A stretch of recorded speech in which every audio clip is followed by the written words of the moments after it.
This podcast is sponsored by Podbeam.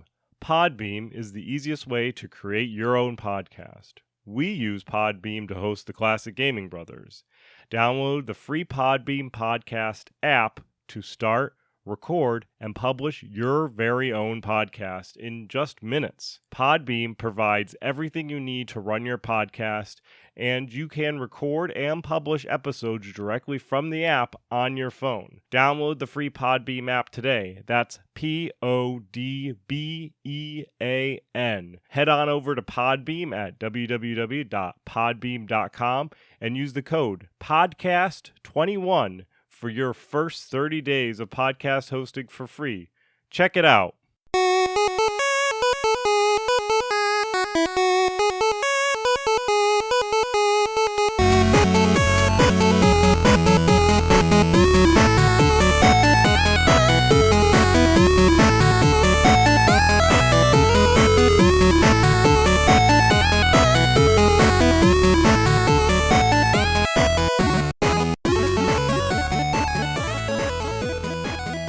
Hey everybody, welcome to another episode of Classic Gaming Brothers. I'm Zach. And I'm Seth. And we're the Classic Gaming Brothers. That's right. We are the Classic Gaming Brothers. We are the Classic Gaming Brothers. What another wonderful episode we have for you today. What a wonderful episode we have for you today. Yeah, repeating me is just... Repeating me is just kind of lame.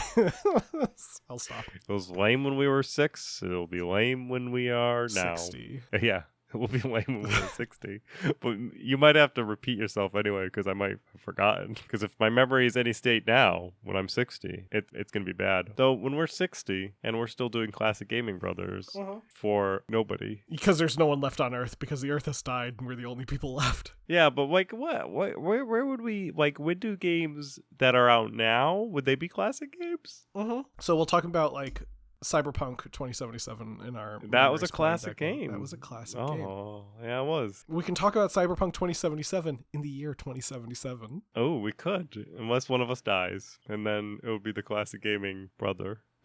Oh, depressing. Well, Seth, anyway. In the now, in the present, what Yes. have you been recently playing? So recently I've been playing Fallout 1, the game that was developed and published by Interplay in 97. The original Fallout game is a role-playing game where you play as a person leaving a vault because your vault is damaged, so you need to replace it. I started playing the game. I feel like I've put I'm going to say an hour, maybe Nice. an hour and a half in. Yeah. I made it to the first village. Oh, good. You got past the rat. I got past the 20 rats. Ooh. And I killed them all for XP. And then I left, and I made it to the village. The first time I left the vault, I died, mostly because I ran into the craziest encounters and was killed by mantises, and I didn't save. And if you ever want to play Fallout 1, I recommend you save frequently, because if you don't save and you die, you will be sad. So I left, so I restarted my game, killed the 20 rats again, and left the vault 13 and went to 15. And on my way, I stopped at a village where I recruited Ian. I actually recruited Ian and told him he could get a percentage of the loot instead of me paying him 100 caps. And then when he joined my party, I pickpocketed his 63 caps off of him. And I do not plan on giving him any share of the loot. So I recruited Ian, and I also recruited 63 caps. And then I took Ian, and we killed a bunch of rad scorpions, which involved me standing very far away and shooting at the rat scorpions and Ian actually killing them. I'm getting my use out of Ian, my companion. And then I have done most of the missions in Shady Sand, and I'm about to pack up and head over to Vault 15 to recover their devices, the water chip that I need to get from Vault 15. Fun. And that's what I've been working on so far. I'm playing a small guns guy who's got some decent luck and gambling skills, and he's just making his way through the world today. And then he goes back to Vault 13 when everybody knows his name. Anyway, Zach, what have you been playing? Seth, recently I've been playing Mother 3. Ooh. Yeah, Mother 3 was developed by HAL Laboratory and a company called Brownie Brown, and it came out in 2006 in Japan only. I've been playing a fan translation that I have on a cartridge, which is pretty cool. Probably not legitimate, but still pretty cool. I picked it up at Retro World Expo, by the way. At a dealer who was selling some definitely legitimate cartridges. In the game, you play as a variety of playable characters, kind of like you're playing as like a family, and you are preventing a mysterious invading army from destroying the world. I am not very far in the game, but it is so far very entertaining. I really like the design of the characters in the game, and I like the design of the enemies. They're very unique, very colorful, very cartoony. I just really like that aesthetic. It's an RPG game, so I'm used to RPG games taking on a more maybe anime style or maybe a more hyper-realistic style and always being a medieval setting. So it's nice to have a RPG game that's set in kind of a contemporary time period. It takes place in the 2000s when it's set, or at least it's implied to be like modern times. And it's pretty good. I like it. One neat gameplay mechanic that I think is really cool is the ability to combo attacks. So the way you do that is when you are attacking an enemy, if you time your button press to the beat of the music, it will combo the attack. And I think that is just fantastic, because some games will have time the button press, but it's never to the beat of the music. I like the idea that it's like diegetic almost, the music is part of the game. Yeah, that's a cool way of doing it. Or doing like random button combinations that are like Sabin in Final Fantasy. Yes. Or I know another Square Enix game, Super Mario RPG, had you had to like time the button press at the right time when your Mario was jumping on an enemy. It's a great game. As is Paper Mario. Paper Mario's fantastic. Anyway, we're talking about neither of those games, but we are talking about something made by... talking about a Nintendo game. And something made by the creator of Mario, That's Shigeru right. Miyamoto. So today we're talking about Legend of Zelda, Ocarina of Time. One of my favorite N64 games. It's one of my favorite games. Like point blank. Yeah. It's a fantastic game. Now for me, it's like pure on like nostalgia hit, booting up a little bit of Ocarina. But Zach, why don't we do this old school, as it were, and why don't you regale us with your memories of Legends of Zelda: Ocarina of Time? Yeah, I mean, I don't remember the very first time I played it, but I believe it was when I got my GameCube. So when I got my GameCube, it came with a copy of the Legend of Zelda Collector's Disc. I think it's called the Legend of Zelda Collector's Edition, and it's a special disc that only came with the GameCube on initial release, and it contained a copy of Ocarina of Time, Majora's Mask, and it had a copy of Zelda 1 and Zelda 2. So it came with two great games in Zelda 2. No, I'm kidding. It also had a 30-minute demo of Wind Waker, which I thought was very cool, because I did not own Wind Waker until I was much older. I actually did not own Wind Waker until last year.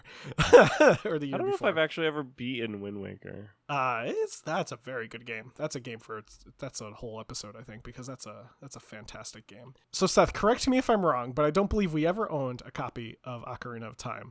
I do remember I don't believe so. Probably renting it or playing it on the N64, but I don't remember when or how. Like, I remember playing it at some point on the N64 before we got the GameCube, but I did eventually get a copy for my N64. I have one of the gray cartridge copies, which I got much later in my life. So my first interaction with Legend of Zelda: Ocarina of Time was when it came out. I had some friends who had an N64, and they had a few games on it, of which was Legends of Zelda: Ocarina of Time. And we actually played through Legends of Zelda: Ocarina of Time together as a group of friends. And it was it was an experience. And you'd occasionally one person would play one segment, they would pass off, and then they'd play another segment. But we got through a majority of it as friends. So my next real big experience with Ocarina of Time was actually with Project N64, which is a emulator. And I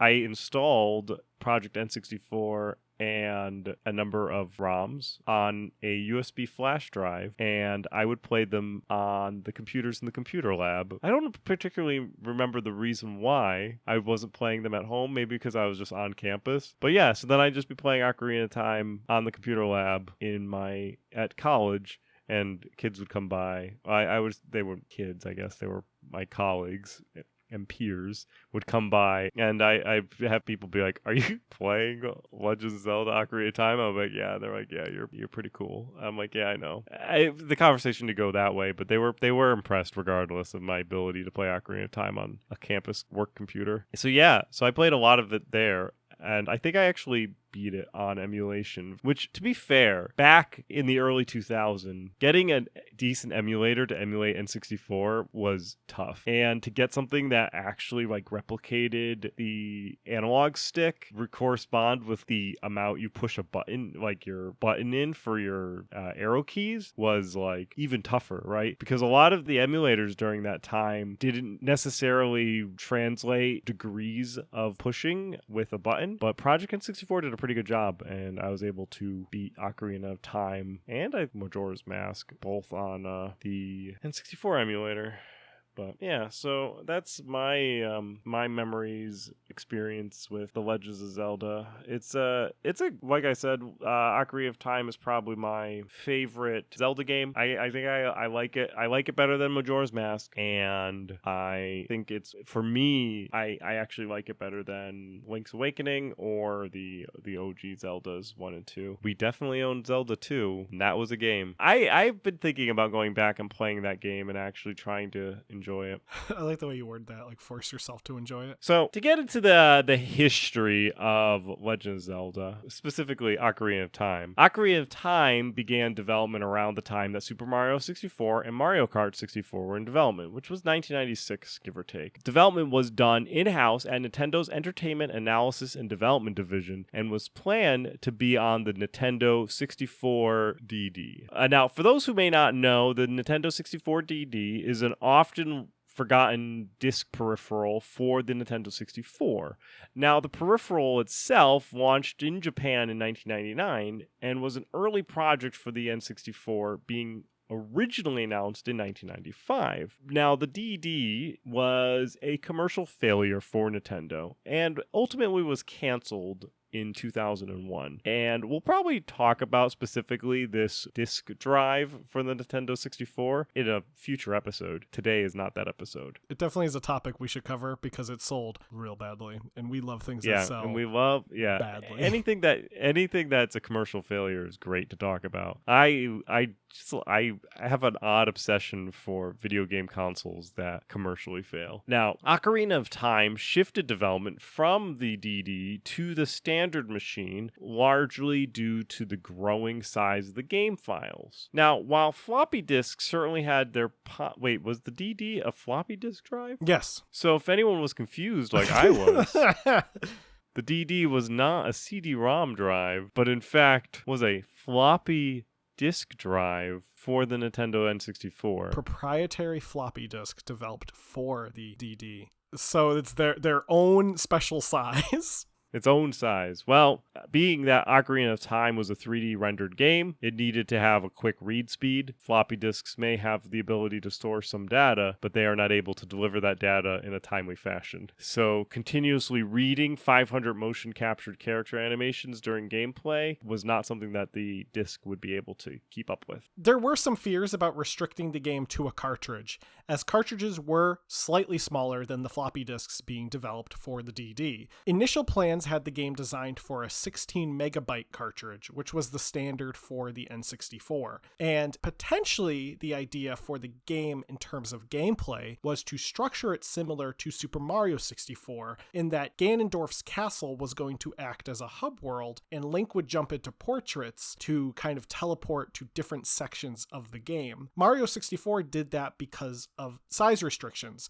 It was easier to split the game apart using a hub world than to make one massive continuous world. However, Ocarina of Time soon migrated from a 16 megabyte cartridge to a 32 megabyte cartridge, which would make it Nintendo's largest game at the time, mostly because their games nowadays are way larger.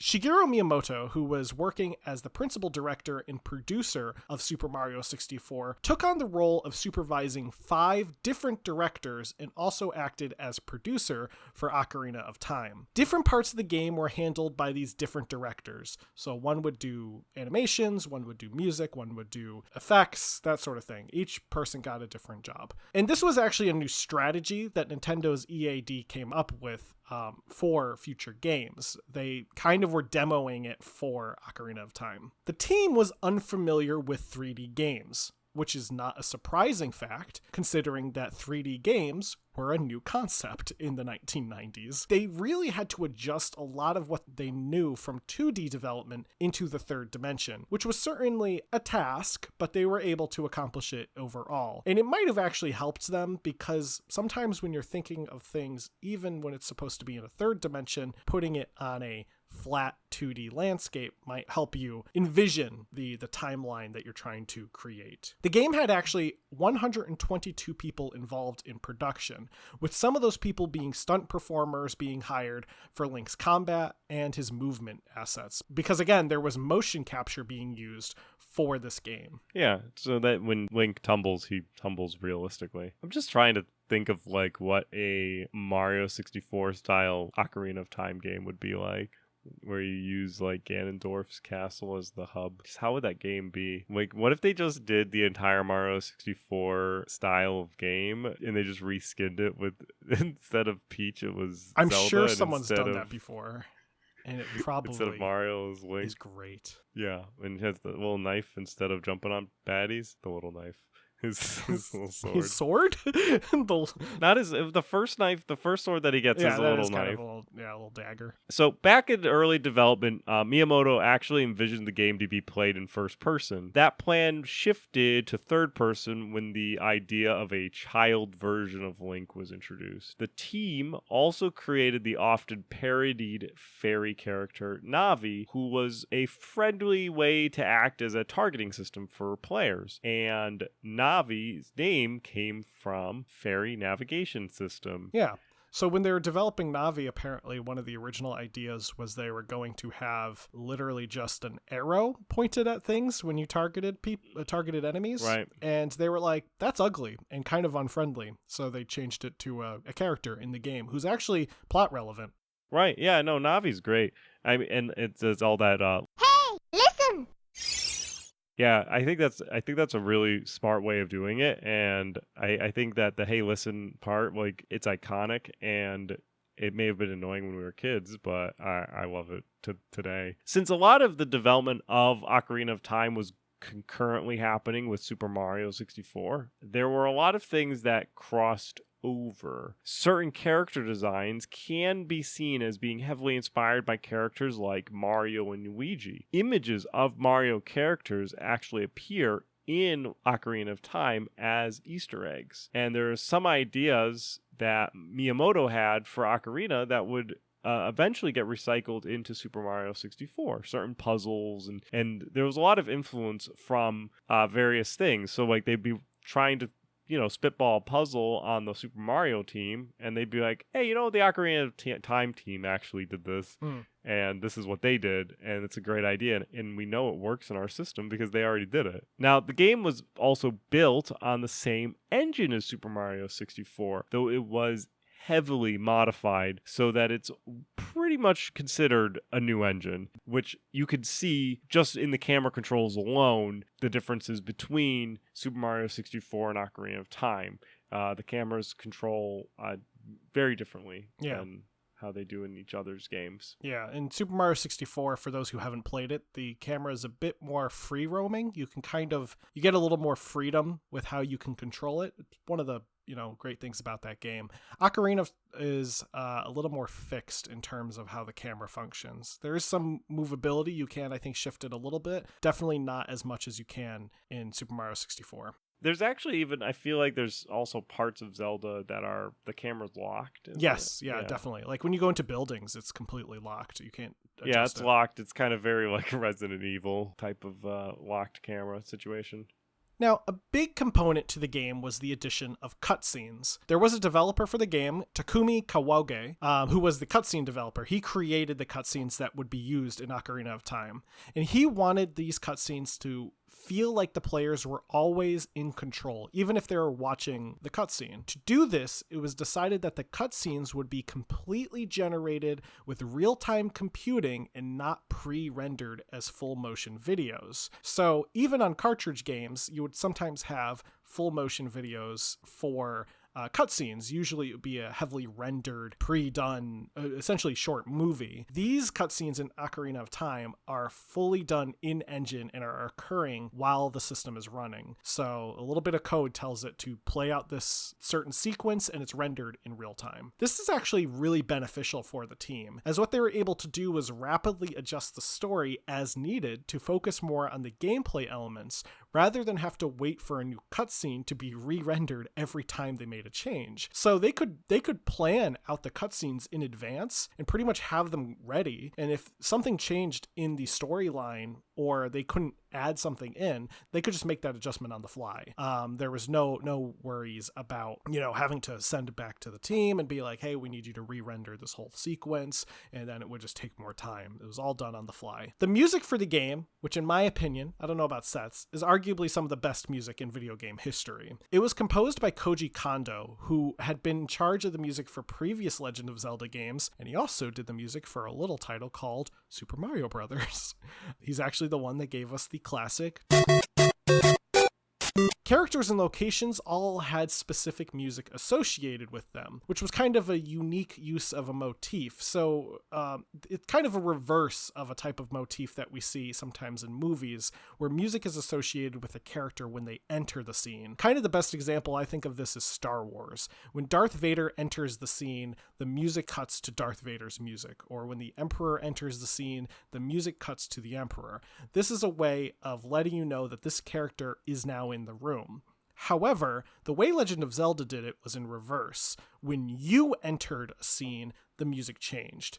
And this was a way of telling you which locations you were in. So certain music was associated with certain locations, and the music would blend into the next location as you traveled around Hyrule, which is the land that you are in. New to the game was also the idea of learning music via the ocarina. And we'll talk about that a little bit more in the gameplay section, but this element of gameplay, learning the ocarina, was integral to the design of the game, with the ocarina being fully controlled through various buttons and analog stick movements on the N64 controller. That's right. I remember not being able to play a single song. Also, if you knew a song before you learned the song, you could play the song. Yes, yeah. It was also kind of neat because, it could be a little difficult to learn as a kid, but playing it now, it does feel very natural holding the N64 controller and playing a song in Ocarina of Time. It feels almost like the controller was designed that way, which it most likely was partially designed that way because a lot of these games are in development with the system. So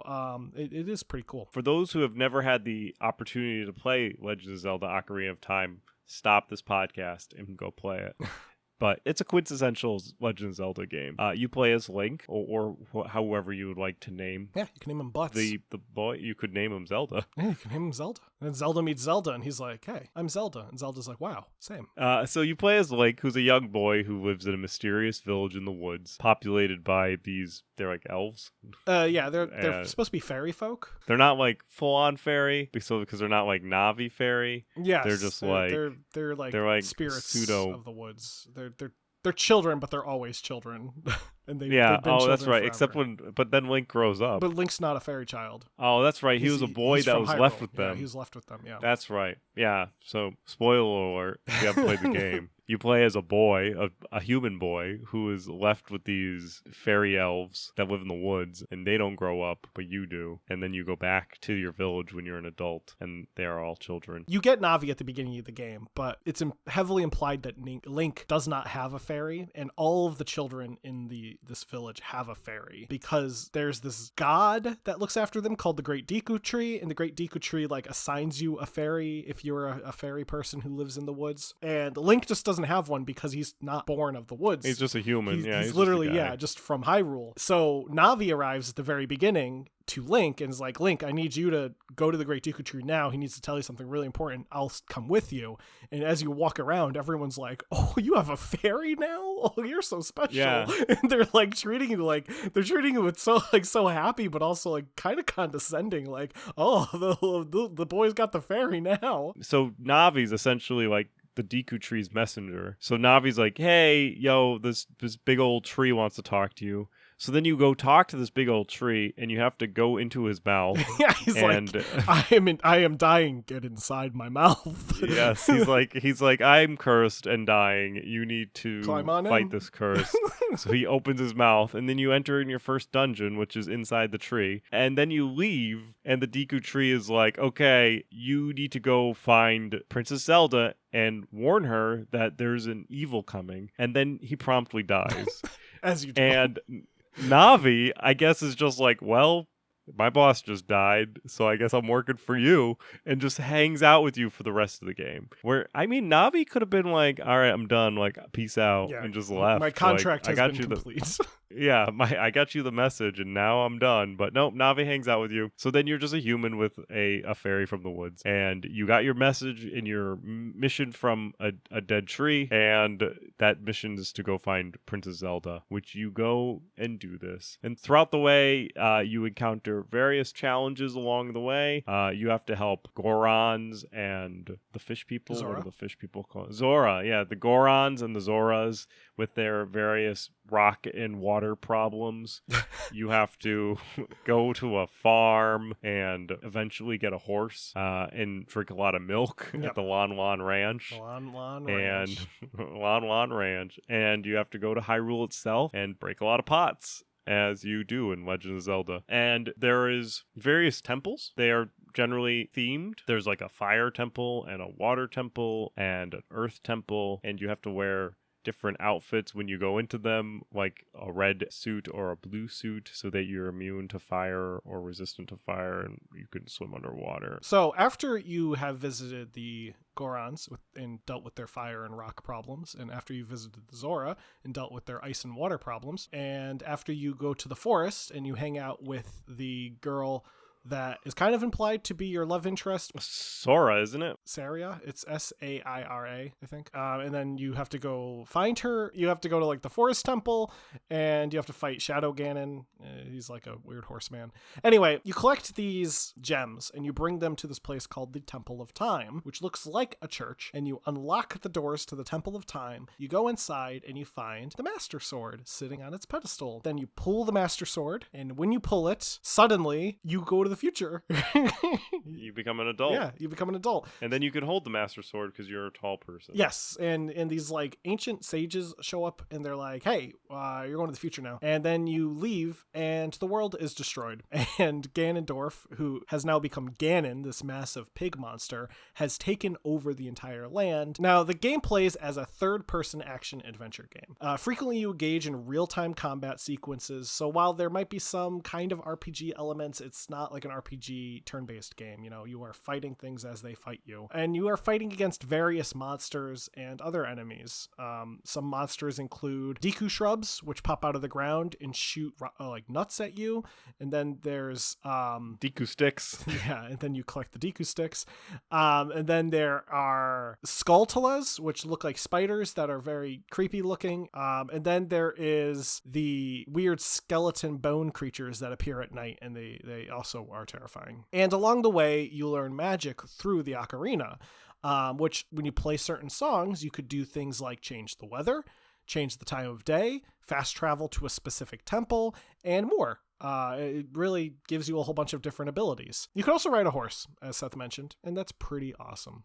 It's true. What is the horse's name? Epona. Epona, yeah, and Epona has a song, and you play it, and Epona comes to you. And Link also has a thing for the girl who runs Lon Lon Ranch. Yeah, Link is he's a guy who and he's got a thing for Zelda. Yeah, Link just has a lot of girlfriends. Got a lot of girlfriends. He's a popular fellow. Yeah, for a guy who doesn't say a word. No, he doesn't. He's like the guy from Grand Theft Auto 3. To do the numbers, the game released in November of 1998.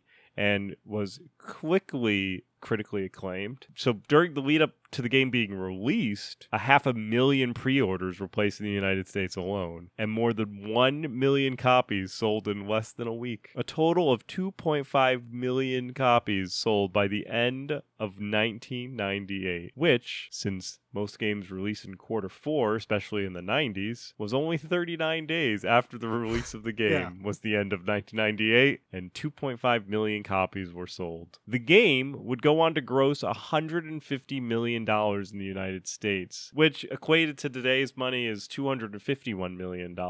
And it topped any Hollywood film that was released in the last 6 weeks of 1998. And in Japan, the game sold 820,000 copies in 1998. So in total, 7.6 million copies would be sold in the game's lifetime. And that's just 7.6 million Nintendo 64 copies shipped. That's not like including remasters or all of the other additional games that have been sold on top of that. So, because we know for a fact that it did better than any movie that was released in the last 6 weeks or so, here are just some movies that came out in the last 6 weeks of 1998. A Bug's Life, the remake of Psycho, Shakespeare in Love, Star Trek Insurrection, You've Got Mail, Mighty Joe Young, Patch Adams, and The Prince of Egypt. Now, I think this is part of the thing where people are being like, oh yeah, video games, that's an actual market. Yeah. Now, Ocarina of Time would go on to win numerous awards, including Game of the Year, Console Adventure of the Year, Console Role-Playing Game of the Year, Outstanding Achievement in Software Engineering, and it had a near-perfect score from 9 of the publications of the 90s. Now, Ocarina of Time became a staple to console adventure game fans. It was ported to the GameCube with the Legend of Zelda Collector's Edition, which was the copy that I had, as well as the slightly more hard-to-find copy that was Ocarina of Time and Ocarina of Time Master Quest for the GameCube. This was unique to the GameCube, the Master Quest. It's a harder version of Ocarina of Time with remixed levels, various other difficulties added, and just is like kind of like, if you think you're an expert of Ocarina of Time, try this hard version instead. The game was released on the Wii Virtual Console, and a 5-minute demo was also included in the release of Super Smash Bros. Brawl. In 2011, Nintendo released a 3DS enhanced port of the game, which featured updated models, slightly updated levels, touchscreen support, and gyroscope controls. It's kind of cool. There was also a direct sequel, and that was called Majora's Mask, which came out in 2000. And we're going to get to that in the next episode. Bum, bum, bum. And that's Ocarina of Time, or as I like to call it sometimes, Ocarina of Time. I'll probably miss some of those edits when I'm doing this episode, so if I call it either one, oopsies. So we're going to go on to our buy, wait, pass segment, Bloopa. where we talk about games that we are excited to buy, wait, or pass on. And I'm going to go first. And the game that I'm excited about buying, waiting, or passing on today is Final Fantasy VI, the remastered version that is getting released as part of the Pixel Remaster release on Steam. I love Final Fantasy VI. I think I've talked a lot about Final Fantasy VI. I think when Mike was on, I talked a lot about Final Fantasy VI and my love of Final Fantasy VI. So if you want to go back to that episode 45, when we had the great Mike Case on, we talked about JRPGs, which Final Fantasy VI is. So what they're doing with Final Fantasy VI is they're remodeling the 2D sprite and the whole game. And it's going to be a lot sharper, and it's going to be a different experience with it. And I'm excited to play a remastered Final Fantasy VI. It's not going to be like remastered like they did with 7, where they changed the entire game. It's not going to be like that. It's just going to be cleaned up. I'm a big fan of Final Fantasy VI. It's, like I said, it's one of my favorite Final Fantasies. And so hopefully it actually gets released for the Switch. I will be excited to play it on the Switch remastered, though I'll probably pick it up on Steam. So I'll put it down as a buy. Nice. Zach, what about you? The game that I am excited about buy, waiting, or passing on is Evil Dead, the game. It's being developed by Saber Interactive, and it's due out February 2022. Evil Dead the game is a cooperative game with PvP mechanics. You play as characters from the Evil Dead movies, as well as characters from Ash vs. the Evil Dead, the TV series, and you fight monsters and you kill monsters, and you use guns and chainsaws and other weapons. It looks very fun. It looks very violent. It looks very gory. I like Evil Dead. I like the original Evil Dead movie, and I've seen Evil Dead 2. Both are very good movies. I've also seen the remake. I haven't seen Army of Darkness, though. Very strange. Anyway, I'm a fan of the Evil Dead franchise. I will probably give this game a wait just because I kind of want to see what exactly their plan is. So my thing is, it looks to me from the gameplay that I've seen of the like very brief snippet I think we saw at E3 that it reminded me a lot of Dead by Daylight, which is a good game, but I don't really want there to just be clones of Dead by Daylight but with like Evil Dead characters. So I kind of want to see what their plan is for this to make it unique, and if they can impress me when it comes out, and if it gets some positive scores, yeah, I'll pick it up. I'll probably try to get a copy or two so that I can play it with people because it's cooperative, and I don't like to play games cooperatively with people I do not know. That is my least favorite experience. Anyway, that's going to be our episode for today. So I'm going to tell you all about how you can listen to us, contact us, and support us. Let's do this thing. Let's say that you want to listen to us. You're already listening to us. Check mark. If you want to tell people how to listen to us, I think that's how we should be saying it, but we don't because we like to be consistent or weird or I don't know. Anyway, if you want to tell people how to listen to us, you can let them know that we are available on all the major podcasting applications out there. We're available on like iTunes. We're available on Amazon. We're available on Google's podcasting application. They have one, right? We're just available on everything. So if there's something we're not available on, let us know. And the way you can let us know is by emailing us. You can email us at classicgamingbrothers@gmail.com or classicgamingbrothers@classicgamingbrothers.com. Get in touch with us. Let us know anything that you want to let us know. You know, if you liked this episode or if you didn't like this episode, if you want to hear more about Zelda games in particular, maybe you want to hear us do an episode on Wind Waker, you know, send us an email, let us know, and we will get to it. Now, another way you can contact us is you can reach out to us through our website, classicgamingbrothers.com. We have a contact form on the website. All you have to do is fill out that contact form, and it will go straight to our inbox, so we will read it. You can also reach out to us through our various social media networks. So we have a Facebook, an Instagram, and a Twitter. We also have a Twitch. Our Facebook and Instagram are Classic Gaming Brothers. Our Twitch is twitch.tv/Classic Gaming Brothers. And our Twitter is CG Brothers Pod. We also have a YouTube, also under the name Classic Gaming Brothers. We are available on everything, everywhere. Follow us, subscribe, like, ring bells, do all those things. In order to support us, you're supporting us just by listening. But you can tell 3 friends, and that's a great way to support us because it gets people in their ears. And that's the important part about being a podcast is people have to listen to us. So if you can get us into people's ears, that's the way to do it. Now, you can also support us by liking and subscribing and doing all those things. You can rate us on iTunes and leave us a review. We'd really appreciate that. You can also ring bells, do anything that you need to do to let people know that you like this podcast and you want people to listen to this podcast. Lastly, we do have some shirts available on our website if you're interested in any merchandise. Don't feel obligated to buy anything. We're always going to put out episodes no matter what, so enjoy. And I think that's everything. Unless I'm forgetting something. Don't play games like my brother. Ooh, yes, I forgot about that. Don't play games like my brother. I've been Seth. And I've been Zach. And we've been the Classic Gaming Brothers. We have been the Classic Gaming Brothers. That's right.